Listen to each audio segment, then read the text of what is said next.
You probably wouldn't know this by simply scrolling through this YouTube channel, considering all of the Halloween videos I've made in the past, and all the Halloween videos I am still making to this very day. But Halloween is not actually my favorite horror franchise.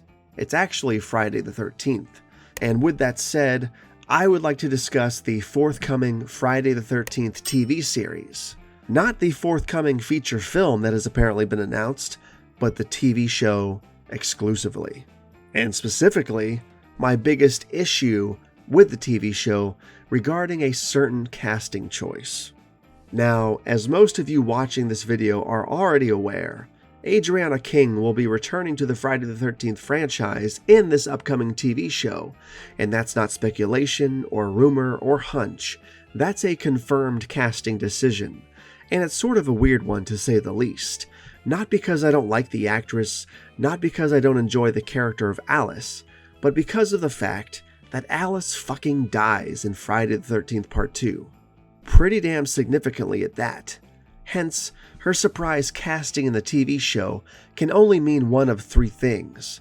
Number one, she's playing Alice and her death was somehow reversed, like somehow she survived the injury and faked her own death thereafter. Number two, she's playing Alice and the events of Part 2 never happened, only keeping the events of the original film canon and disregarding Part 2 onward. Or number three, she's playing an entirely new character that has nothing to do with Alice whatsoever. If she's playing a new character, then fine.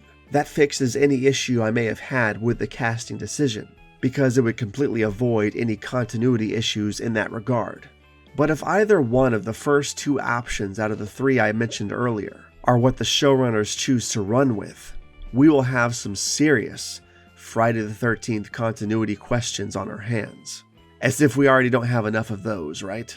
I want to take you through the realities of options 1 and 2, and see what kind of issues either option would raise within the franchise as a whole, if Adrienne King is in fact reprising the role of Alice. And keep in mind, these issues aren't solely centered around the character of Alice herself, but a slew of other things, possibilities, and plot beats within the franchise that would become confusing, infuriating, and downright weird if the character of Alice either survived the events of Part 2, or if those events never happened in the first place. Let's dive in. Option 1. She's playing Alice, the events of Part 2 onward still happen, but she survives her supposed on-screen death, and returns much later down the road for the events of the TV show. Now, is it possible that Alice survived the head wound from Part 2? Sure it is. These are, after all, movies, works of fiction. A writer can undo anything he or she wants to, as long as the suspension of disbelief remains intact. And again, this is up to the writing, because if the writing is believable and convincing enough, or if it's at least interesting enough to make the audience sort of forget about critical thinking and what a real-life flesh wound like that would do to a human brain, you can pretty much keep the audience in tow with whatever it is you're trying to do, which in this case is making a direct puncture wound to the temple from an ice pick survivable. But let's say she did survive for the sake of this possible story option. Jason puts the ice pick in her head, she's dead, she survives somehow, she ends up at the hospital, she eventually heals up, and at some point in time she goes about her life. Great. We've seen stuff like this happen in works of fiction before. That's not the biggest issue here. The biggest issue here is the finer details of the broader situation.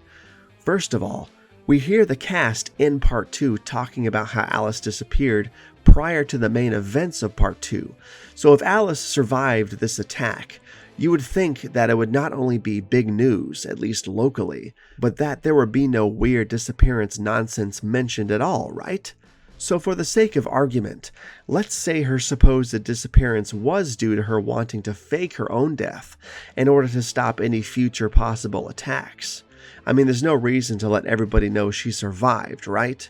She was already mentally drained, her life was in shambles, and she was attacked with a goddamn ice pick? Why wouldn't you fake your own death after that point? That could theoretically make sense as an explainable plot thread within the forthcoming TV show. It would keep the supposed death scene in Alice's apartment intact. The word on the street about her disappearing would remain intact, hence being talked about among local kids, as seen in Part 2, and her return in the TV show could not only be justified, but could almost seem plausible. But wait, there's one more big issue here, something that sort of throws a wrench in this whole scheme. We fucking see Alice's corpse in Jason's shack in Part 2, ice pick in head and everything. That's why she disappeared, because he took her fucking body back to Crystal Lake. How the hell do we explain this away? The only thing that can make this still work, and this is another long shot, is we simply don't acknowledge the corpse seen in Part 2 as belonging to Alice. I'm pretty sure no one in the movie ever explicitly says, that's the body of Alice.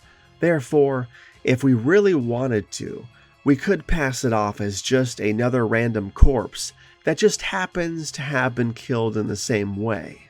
Is it a stretch? Yes. But if Alice is alive in this TV show as Alice, and the events of Part 2 still happened, then this is the only way. Now we move on to option 2, which I actually find to be even more infuriating than option 1, raising far too many questions and creating tons of continuity debacles within the franchise that will be debated among Friday the 13th fans until the end of time. So, option 2, let's take a look. Option 2. Alice returns to the franchise after surviving the events of Part 1, and the events of Part 2 simply never happen. Okay, great. Easy fix. Just retcon her death entirely by deleting the events of Part 2 onward, and just keeping the events of Part 1 in canon and proceeding from there. But we already know that the showrunners are probably going to be showcasing Jason Voorhees, as we know and love him, fully grown, possibly undead, and presumably in hockey mask in the show. So how the hell can they possibly retcon the events of Part 2 onward and still have Jason end up in the same hockey mask, and so on and so forth? I'll tell you how. They can't. Now, even if they were to say that only the events of Part 2 didn't happen, but Part 3 onwards did, how in the hell would that work? Not only do the events of Part 2 lead directly into Part 3, but the events of Part 3 lead directly into Part 4, all because of what happens in Part 2 regarding Jason. Are you just going to retcon bits and pieces of one movie, but leave other bits and pieces in canon? What the actual hell kind of nonsense would that be? Also, the events of Part 2, including Alice's death, are literally mentioned on screen in other sequels. So yeah, you can't just erase Part 2 but leave the rest alone. And if you choose to erase Part 2 onward and just keep the original film, then how the fuck does Alice even play into the Jason legend in the first place? How would she even know or care about him? How in the hell would Jason have ended up even getting the hockey mask from Shelley during Part 3, having abandoned his sackhead mask from Part 2, if Part 2 doesn't happen? And these questions just go on and on and on. The questions just keep coming. It's ridiculous. Do you see where I'm going with this now? By including Alice in the first place, as cool of an idea as it may be, it renders the TV show immediately problematic. Again, just cast her as somebody else. Alice's sister, perhaps. I don't know. Not Alice. But if you cast her as somebody else, that instantly fixes all of these problems. But of course, they're not going to do that.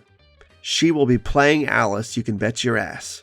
They'll fuck up the timeline even worse than it already is. And what's worse and what pisses me off the most is there's going to be a slew of Friday the 13th fans defending this narrative bullshit if they choose to muddy up the waters with these options. But never fear, friends, when there's a civil war brewing among a horror IP, you can guarantee that your best friend, your pal, Old Man Dirty Money TobattoVision, will be there to not only tell you how wrong you are, but to also stab you in the eye socket with my figurative pitchfork. And if there's one thing we have a lot of right now, ladies and gentlemen, is horror fandom civil wars. And you can bet your ass that with the casting choice of Adrienne King for the new Friday the 13th TV show, there is definitely a civil war brewing in this motherfucking fandom right now. Guaranteed. Now, Get the fuck out of my face. Please. Thank you so much for hanging out, and as always, don't forget to like this video, share it with your friends, subscribe to the channel if you haven't already, and hit that notification bell to stay informed on all things TobattoVision. And if for some reason you just can't get enough of me and want more, check out my other YouTube channels as well, and feel free to hit me up on social media, where stuff really gets weird. I'll see you next time.